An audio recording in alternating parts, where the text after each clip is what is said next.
Bungalow Bill here. As is often becoming tradition, I have a new episode and a new boat for the new episode, although this time no promises as to whether or not I'm actually going to get this vehicle into a battle, but I'm certainly going to spawn it in and start moving it towards enemy territory.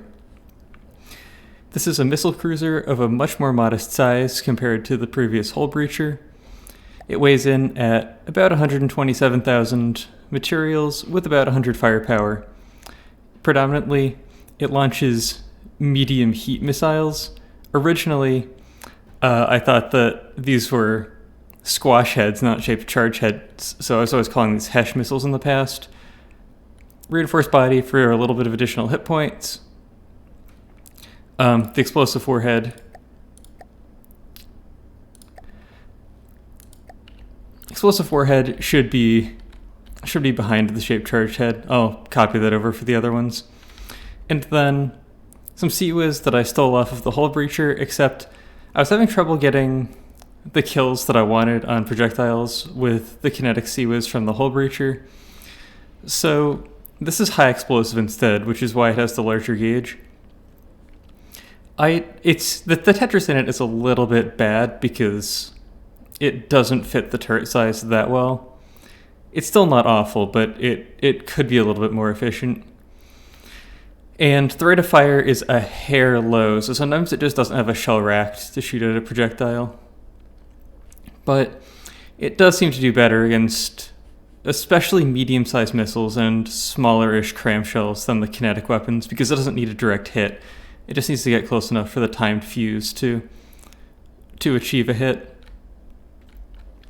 And the idea of this craft is that it'll be okay against more early to mid-game vehicles, but in larger fleets later in the game, the missiles will have sort of the same disabling properties that the skates do, that it won't be able to kill things outright, but it'll be able to knock off weapon systems, propulsion detection, that sort of thing. Also, I'm not sure why the Sea-Whiz has really been as much more successful than the kinetic Sea-Whiz as it has, because as long as it's actually hitting the missile, the kinetic Sea-Whiz, by the numbers, should have been doing way more damage. But for some reason, I'm getting more actual damage through to projectiles with this high explosive Sea-Whiz.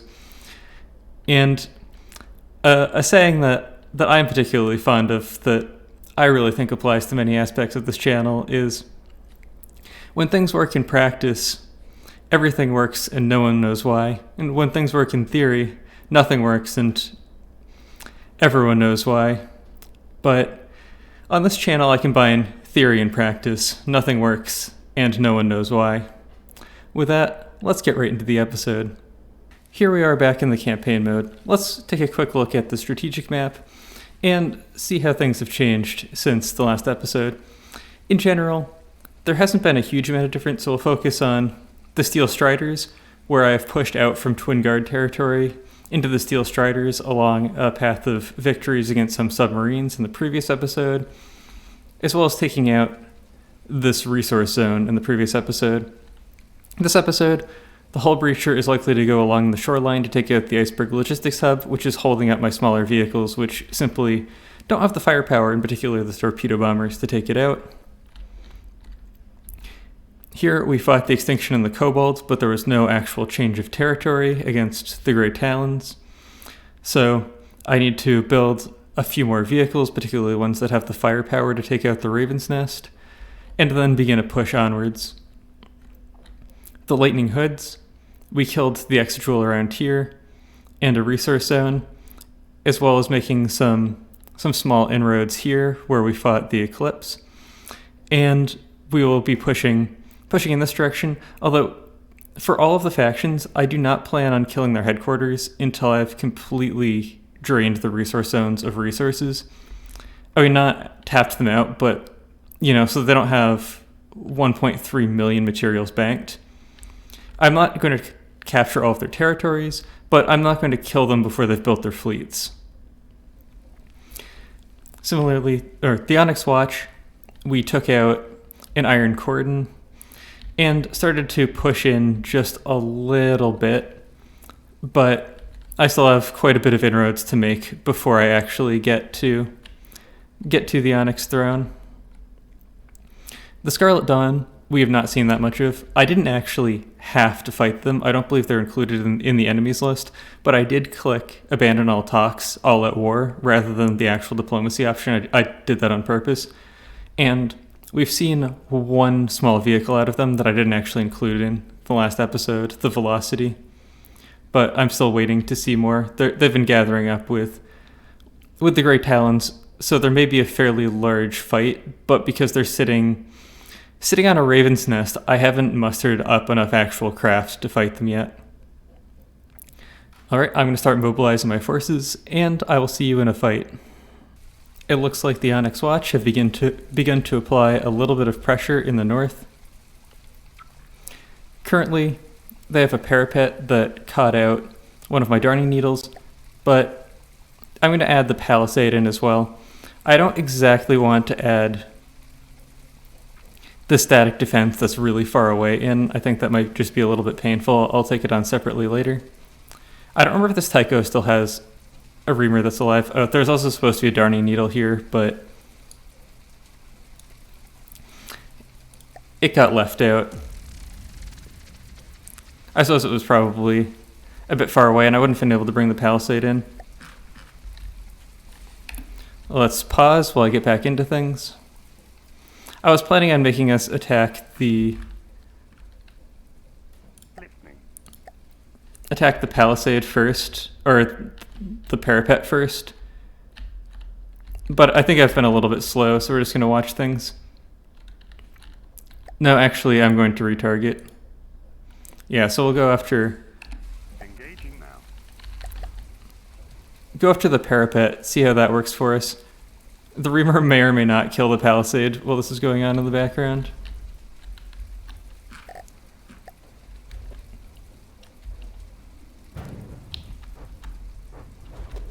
Not necessarily a good hit there, but it looks like it might have done what it needed to do. I see some rail shells over penning there. Oh, it's coming butt first at us. It has a few too many turrets, and it's leaning awkwardly, so I don't want to use the lock-on command right now.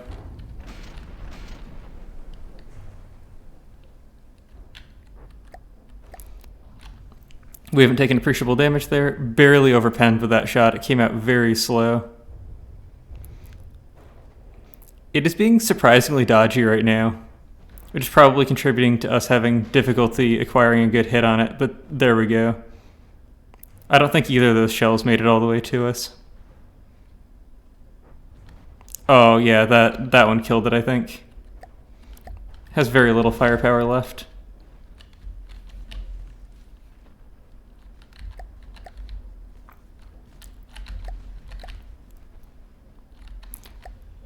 There should still be a palisade somewhere. There it is. Looks like we've retargeted. We don't have decoys, so I have to rely on hard kill measures to kill all of these, which are looking to be pretty successful.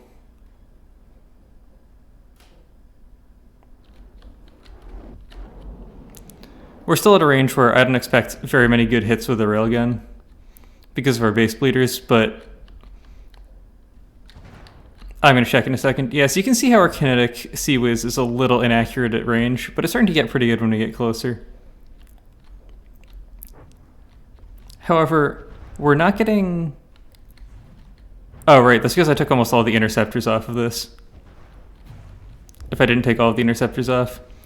Well, we took a little bit of damage. It'll probably take a fair bit more.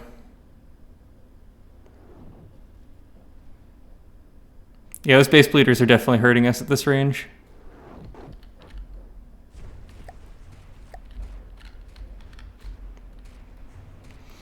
The slight bobbing of the ship is probably not helping either, but it's definitely not operating the way it wants to be anymore. Although the paddle wheels are still turning a little bit. Yeah, not much firepower left though.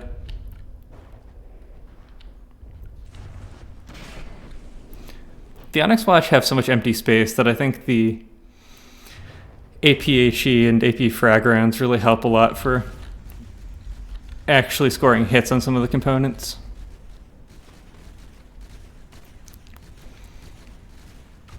So the fact that I removed some of our hard kill countermeasures to carry the Reamer for about the same cost definitely cost us a little bit of damage there. Moving out.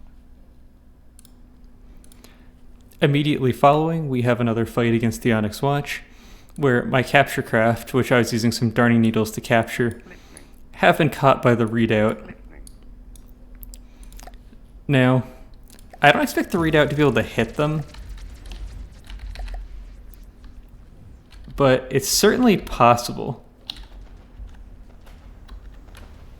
Definitely a few bugs with this camera that really need to be worked out. We're getting close enough that it is actually a possibility, especially when we fly under like that.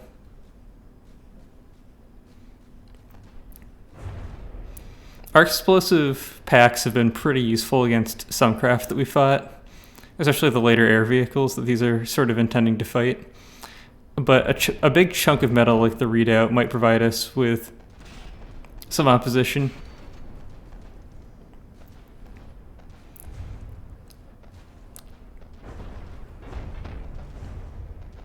Especially because its speed seems to be causing us to do much closer flybys.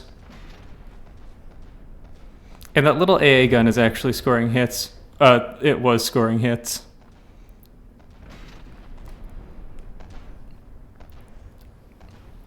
I don't know if that missile is supposed to have a thruster or not. I missed what happened to our craft there. I guess I'll have to watch the replay. I don't know if it took a cram cannon to the face, or friendly fire, or what.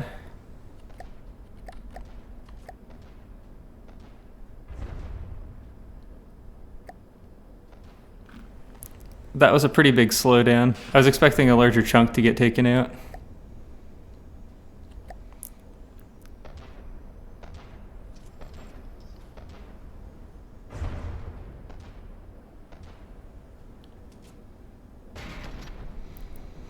Looks like we probably lost all propulsion on one side for that darning needle. Unless the readout comes back, we're not going to be able to reacquire it. Well, maybe not all propulsion, but quite a lot. Those must be bomb tubes.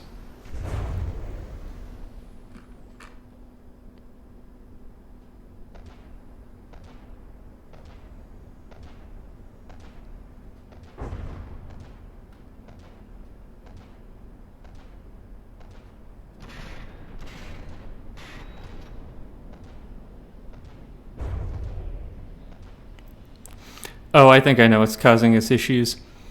We're pretty close to the maximum height that I've set for the darning needles, which is causing us to not flutter up and down quite as much as we normally would. Which is making us get hit quite a bit more. I might have to do some tweaking to make sure that we don't lose those evasion properties. We might have lost a lot of particle cannon firepower there. That might be the end of the battle for us. Looks like it still says that we have it all. It'll have to be seen if we blow ourselves up with it or not. 88 and 93% for us. 68 for them, so the readout in theory could be despawning soon, but especially after that last crash, we're having some problems operating with our last remaining darning needle. So I might have to end this to just save some time if we can't successfully re-engage the enemy.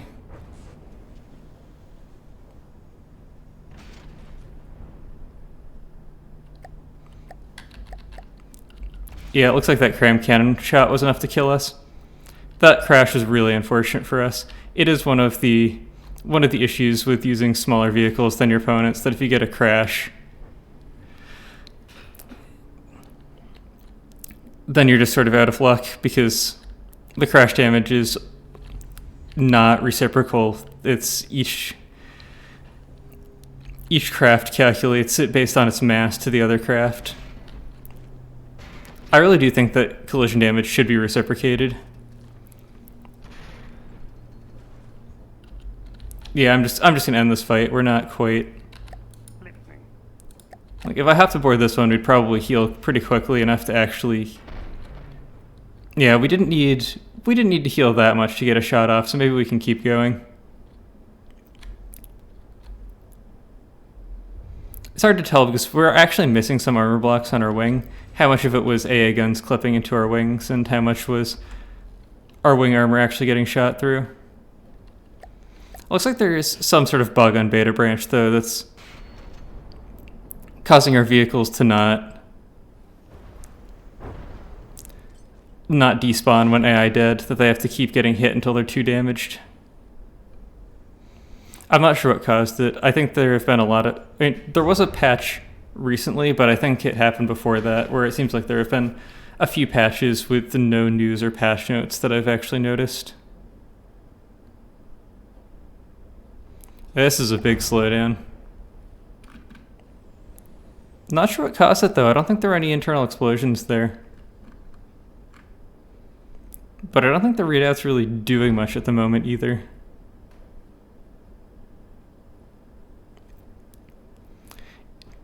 The watercolor really makes me think that we've strayed all the way into Scarlet Dawn territory, but that's obviously not the case.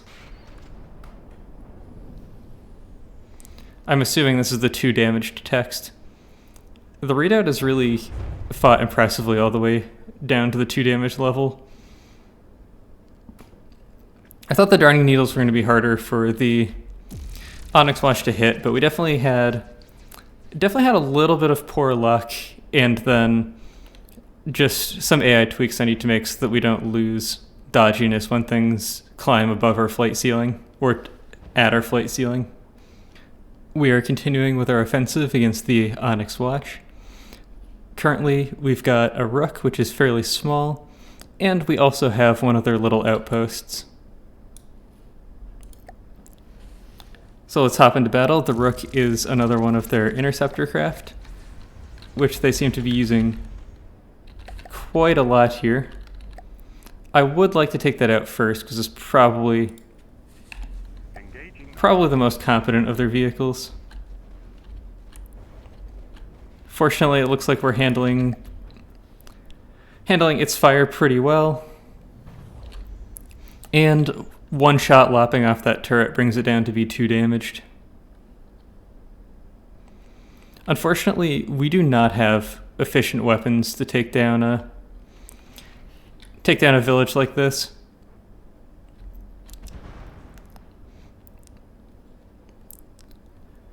If we hit the ground with our APHE rounds or AP frag rounds, we'll at least get some damage through.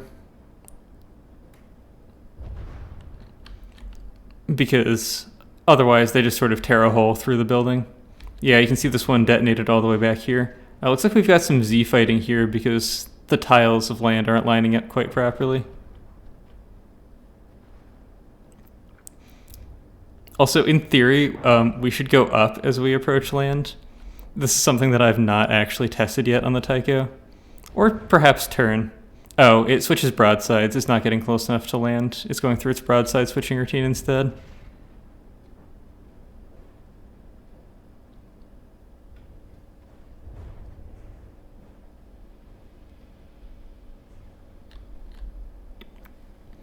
Definitely not a lot here that can fight us fairly productively.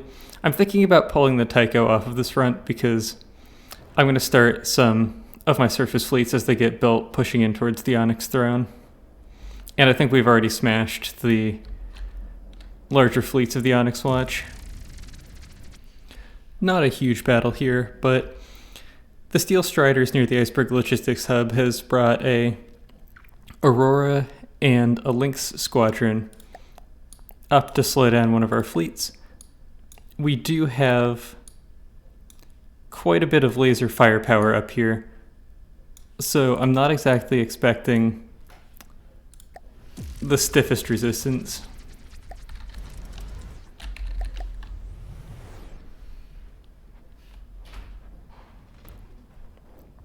Lynx squadron seeing almost immediate detonation.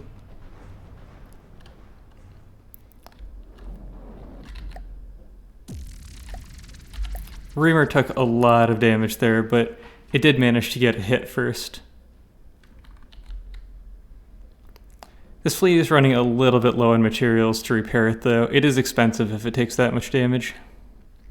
It looks like we found ourselves a fight with a Candela, so we will see how that goes. Now, the Candela is significantly more expensive than the Tycho, and Moving out. a bit more meta, so we'll see what happens. Getting caught in this sort of fight is definitely a result of how cheap repair tentacles are, combined with how fast they build, because I just checked a moment ago and there was no Candela, and now I check again and there is a Candela. We actually want to spawn just about as close as we can. The main question is, how much damage do we take before we get our smoke up, and how much damage do we take after we get our smoke up? So there's the first pulse, which does quite a bit of damage.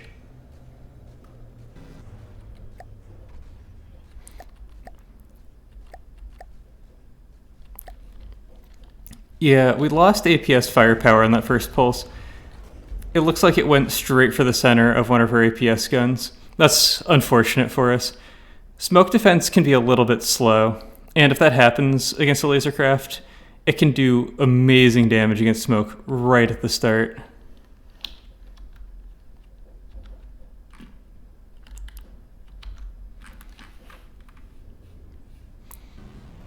And the Candela likes to go to a long range where our base bleeder rounds may have some trouble. However, it's down to 200 laser firepower. That rail round did go through it. We got pretty lucky with that. But now we're getting a lot of bounces. Sometimes when you hit the Candela, you'll just put round after round after round through it and not do any noticeable damage. It looks like we got another good hit there. I saw an AP frag go off inside of it.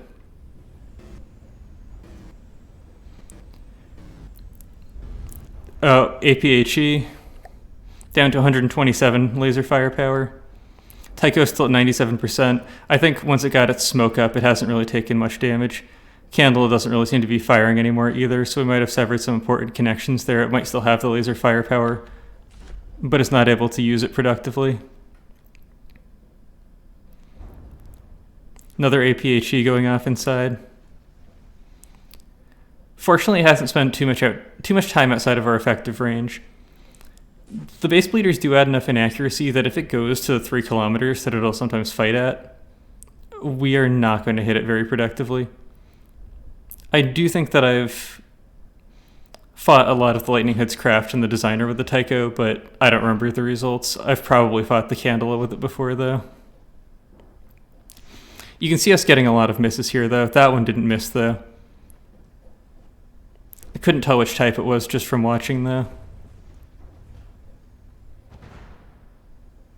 Definitely took a hit with one of our hollow point rounds, which is one of our least important rounds to get a hit with. That one didn't bounce off of a shield. That one partially pinned and then bounced off the back deck armor, I think. It looks like despite our lost firepower, we're still firing with all of our turrets.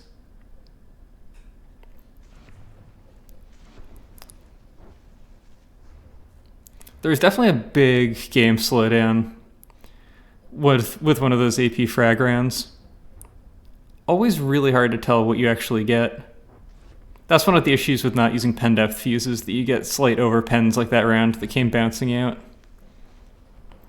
You can still get them with pen depth settings, but it's way less likely, especially if you have the time set properly and it actually works. I think supposedly they fixed the bug with it that caused the time setting to be quite unreliable. And there goes the Candela.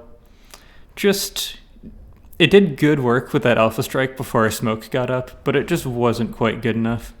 Let's see if we took any more appreciable damage since then. Looks like Rambot has probably done a little bit of healing. It looks like sort of the exterior damage has been repaired. Either that or it's on the other side.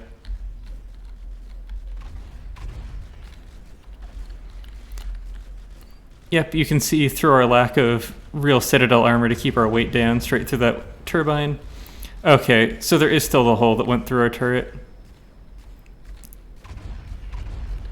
Since our turret's not pointing the same way, I can't really find the entry wound through the turret armor, but it must have punched... It probably punched directly through the heavy armor on the turret as well, because we should have closer to 400 firepower total. But it's difficult to tell without the turret lining up. It's possible that it got us before our turret rotated, so it had to go through the lighter metal armor. It looks like one of the overland Steel Strider submarines caught my Darning Needle, which can technically fight against it, but isn't the most productive. And actually, I think this is one of the Darning Needles that I retrofit, so it's not actually a Darning Needle. It can't actually shoot into the water at all. We're going to use the Hull Breacher instead, which is quite large. You can see 90,000 volume, but doesn't have too much in the way of stuff that can productively shoot at the Woolen. It looks like it immediately scored a hit with a particle cannon. You can see that we're getting the damage taken notice because the particle cannon does catch some of this armor sometimes. Now, there is something I did want to talk about a little bit. Oh, this seems like I'm getting some graphical artifacting. Hopefully it's just particle cannon stuff and isn't my graphics card dying, because that would be a very expensive issue for me to have right now. So Borderwise did an episode about how to reduce drag. He didn't talk about the trick that I used on the Hull Breacher, because when you have a turret like this, it doesn't count for drag reduction calculations, so I have to reduce drag behind this turret. Instead of using this interior volume for slopes, I just put truss blocks, because truss blocks reduce drag to 0.2 from every direction, and they also don't transmit drag calculations through them. So if you do a wall of truss blocks like this, it is not amazing for drag reduction, but it's sufficiently good that a battleship this large still moves at 40 meters per second without really that much engine power. Now, our Sea-Wiz, I don't really expect our cramps to do much, but our Sea-Wiz uses super cavitation rounds, and we have explosive packs, so in theory we can kill stuff like this. It's expensive though. We're running through a lot of materials to do this.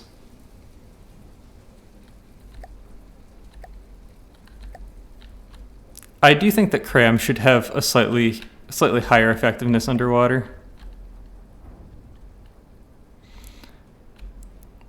We might be relying on our Sea-Wiz too much. Our pack might just not get there. You know, maybe I should have a little bit of torpedoes on this. I really don't like them very much outside of dedicated craft. I figured I could get away without bringing a torpedo bomber here, but maybe I should have brought one. It's making sirens and going towards the surface. Okay, it's gonna die. These crams still might miss because they're so slow, but the next round of crams probably won't. I can't really imagine that the Woolen can productively hurt a vehicle as large and heavily armored as the Hull Breacher. I haven't really, I think, emphasized how large it really is, but the 90,000 volume kind of does that. It's only at about 1.25 million materials, the same cost as Borderwise's Stall Slung, but she's big. She's really big. Oh, we're gonna run aground. Oh, I'm gonna have to send her in for repairs after this. I noticed that way too late. I think she can even reverse. She just decided not to register this ground at all. It's possible that I have her turning circle set so wide that she didn't set a pathfinding element here at all for land. Bungalow Bill from the future here. As I was sitting tidying a few things up after the episode, it hit me that the reason that the Hull Breacher crashed into land there was that although it has allow reverse set on its AI, I believe it is not actually capable of reversing. The reason for this is just as a temporary crutch when I was building it to not have to deal with the AI settings. I believe I forced all of its drive motors to always be on 100% forwards, with the intention of coming back and cleaning that up. I, however, forgot to do that. The version on the workshop, if you have downloaded it, will have that issue. At some point, probably before this episode has been posted, I will go in and fix that. But for now, expect some potential beachings if you are using the hull breacher. Literally 5 seconds later, while I was still trying to gather together some harvesters to go up and scrounge together some resources to repair the hull breacher without bringing her all the way back to base, I get attacked by the Asphodel with this somewhat ragtag fleet. Really, the hope is just that the Reamer kills the Asphodel before her missiles kill all of my vehicles, because they will kill all of my vehicles. They're not quite speedy enough to really dodge. Oh, we don't want to turn like that. That's a not good thing for us. Although, I might be sufficiently close in right now that the Asphodel's missiles, which have massive turning radiuses and launch vertically, may simply never come back down. I don't know where they went.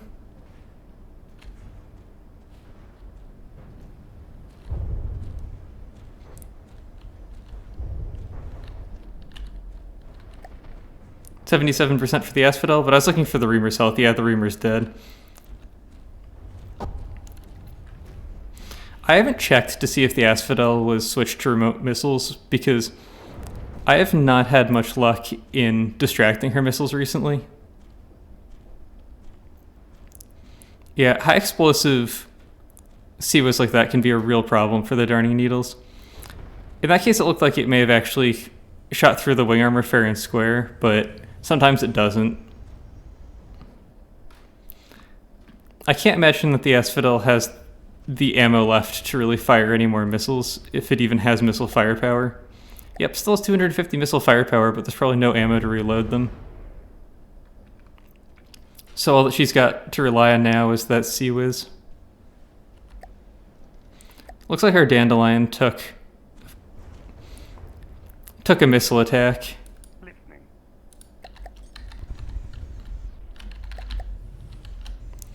So our turret doesn't pop, but, you know, if you do enough damage to it, it'll despawn it. Of course, we still have our missile firepower because it's in the back of our craft, but it is not significant. The Dandelion is predominantly an APS vehicle. And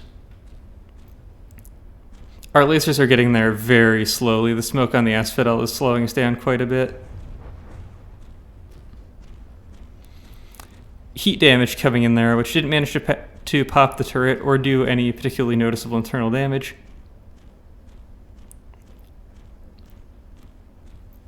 Unfortunately, that Darning Needle, I think, is having a little bit of trouble catching up. But fortunately, we got the Asphodel to be 2 damaged.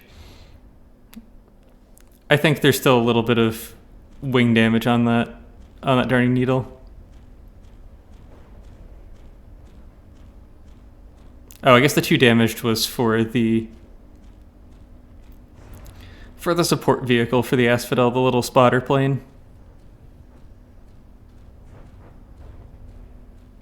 There's actually a tiger shark coming in behind this, so I'm gonna have to flee because I don't have anything set up behind this that can really deal with it.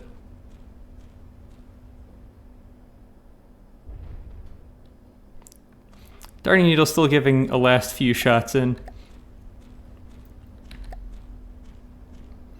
The Asphodel sure carries a lot of materials, though, so she can afford to smoke like that for a long time.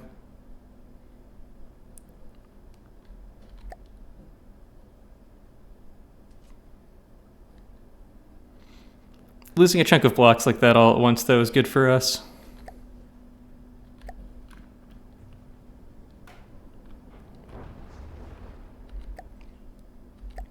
She's down to just missile firepower with no ammo. That means that she's not really doing anything. So now it's just a matter of time.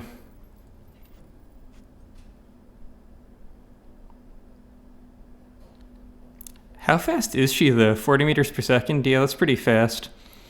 Definitely giving the Dandelion trouble even in the best of times because of how non-linear its flight is.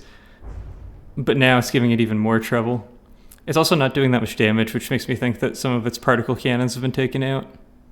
It should be doing about 3 times that much damage each shot. So we're just relying on the incredibly, incredibly slow chip damage coming in from the Thunder Shocks predominantly. Although that was a really, really good hit from heat damage coming in against the Sea-Whiz gun.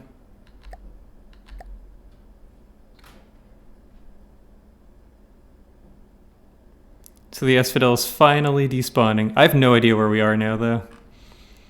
We could very well just immediately be stuck fighting something else where this fleet would pretty much just immediately die because there's not that much left to it.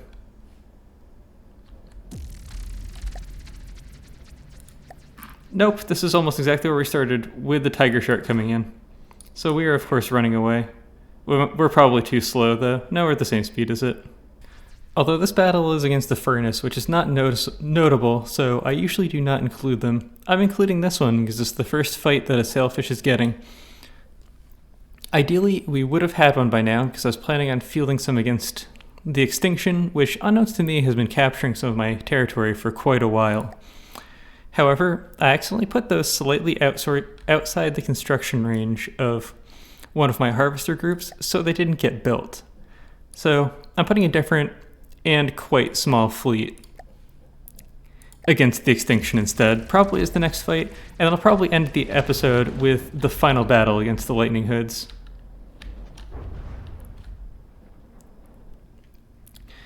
There's 12 meters of high explosive radius on those shells, so they do quite well against clusters like that. But you can see how the slow rate of fire made it a very tense thing for whether or not it was going to get a shot off, while the cramp cannons were actually in a range that it could do something about. It just barely did there, didn't there, and did for the next one. The rate of fire was substantially higher earlier on, but I just couldn't deal with the fact that the turrets were popping. You can see we're pretty floaty. We actually do have a little bit of heavy armor, but not very much, so pretty bouncy. We're not that fast. Our top speed is about 23 meters per second. And despite the fact that we're a modest size, the seas here really toss us around. Definitely pretty good for dodginess. And you can see that we're quite seaworthy for our size. But it's a little bit sketchy. There isn't much stability either. The sailfish has a few hydrofoils, but it does not roll much without them. So I really just put a few in to help it not capsize when it takes damage as long as it's still moving, and to help it deal with rough seas a little bit. Here we have our fight against the Endeavor, which I do not know will go that well for us. We only have 2 darning needles, a skate, and a drunken duck to work with, and the drunken duck is not a very good vehicle. Its railguns come off of the Tycho, which means that they can do a substantial amount of damage, but if it does not get a good shot with them, it can't really stand up to larger vehicles. And since it just has... Oh, it looks like we got a really good hit off, I think, unless that was us exploding. But there's a lot of slowdown.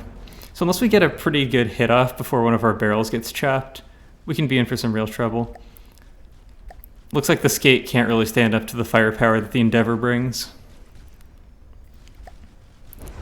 Pretty expensive, lots of firepower. That APS can actually productively hit the skate as well.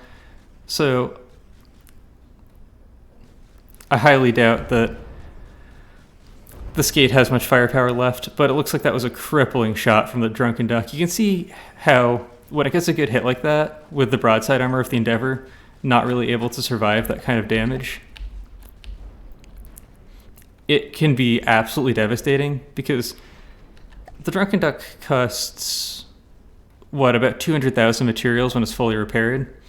It's not very much, but its low rate of fire, combined with the frailty of having two barrels, when either one gets snipped, it loses the fight immediately, means it's very unreliable, but it'll sometimes get a quick kill like that.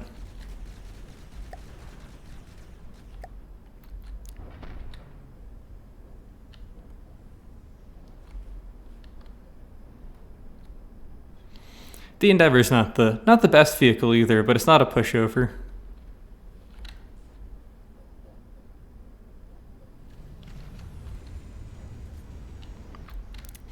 It also does a lot of sort of spinning around and switching broadsides and that sort of thing. So it's not free to hit, but you can see because of it the fact that, oh, please don't shoot yourself. Because of the fact that it uses the Tycho's guns, it has to be pretty tall. And I didn't want it to be that large, so it means that it has flat sides and does not make good use of angles to reduce kinetic damage.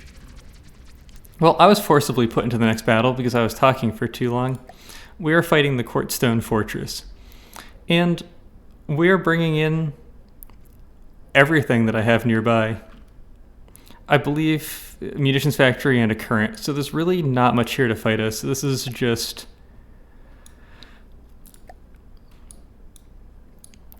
us bringing a lot of firepower to bear, probably an excessive amount of firepower to bear.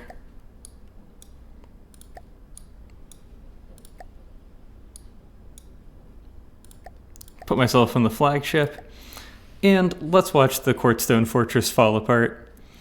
After having built the Candela, the Lightning Hoods really don't have any money to work with. That was their last big hurrah in terms of resources, and I've already killed most of the resource zones. This is basically all that they have left.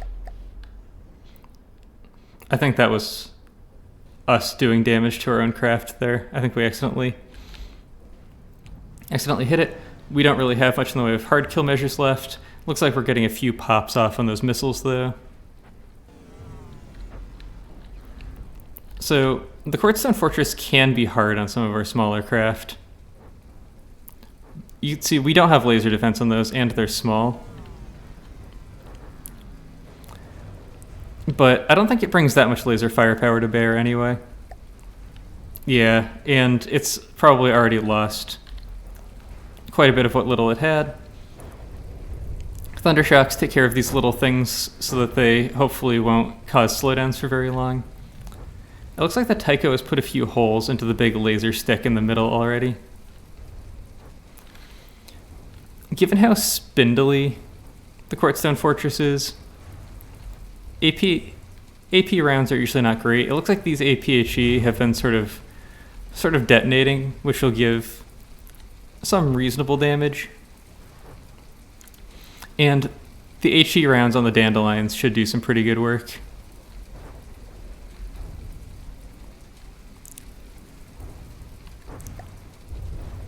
We've taken only trace amounts of damage so far.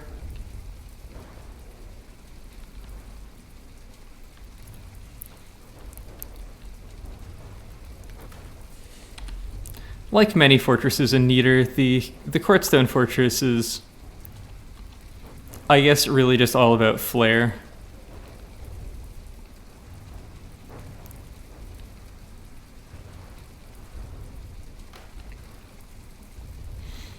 I do think that there should be a particularly nasty one that you have to fight in the very hard difficulty setting. Although it's hard to say whether or not it would actually be worth building.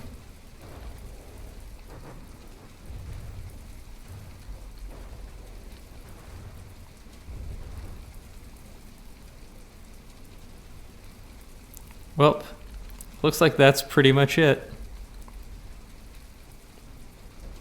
It's despawning. We just have to kill the munitions factory. And I think the lightning hoods should be done after this. As far as I'm aware, they didn't have any combat-capable craft that I hadn't killed yet. And the Quartzstone Fortress was down to, I believe, 300,000 materials. They couldn't field anything reasonably interesting.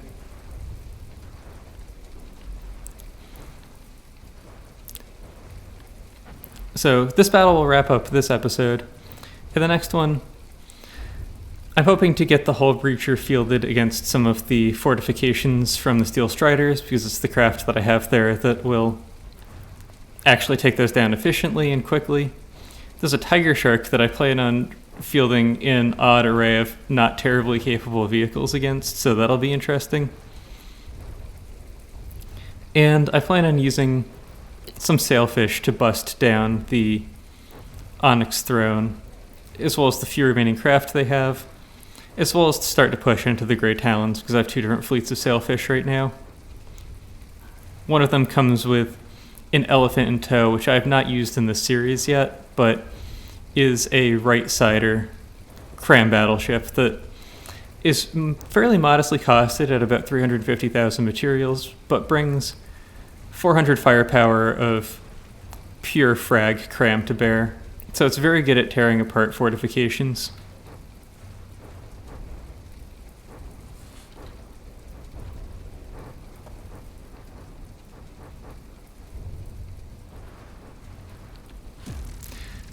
And there we have it. Corporate mergers come in many forms, and this one happens to be a hostile takeover.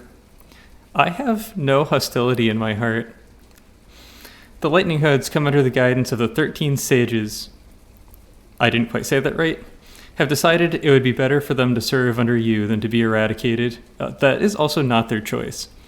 Always looking for the best angle to keep themselves above water, they have latched themselves onto a shooting star that is looking to show no end to its dedicated path. I believe that is enough for today's episode. I hope you've all enjoyed watching, and I hope to see you in the future.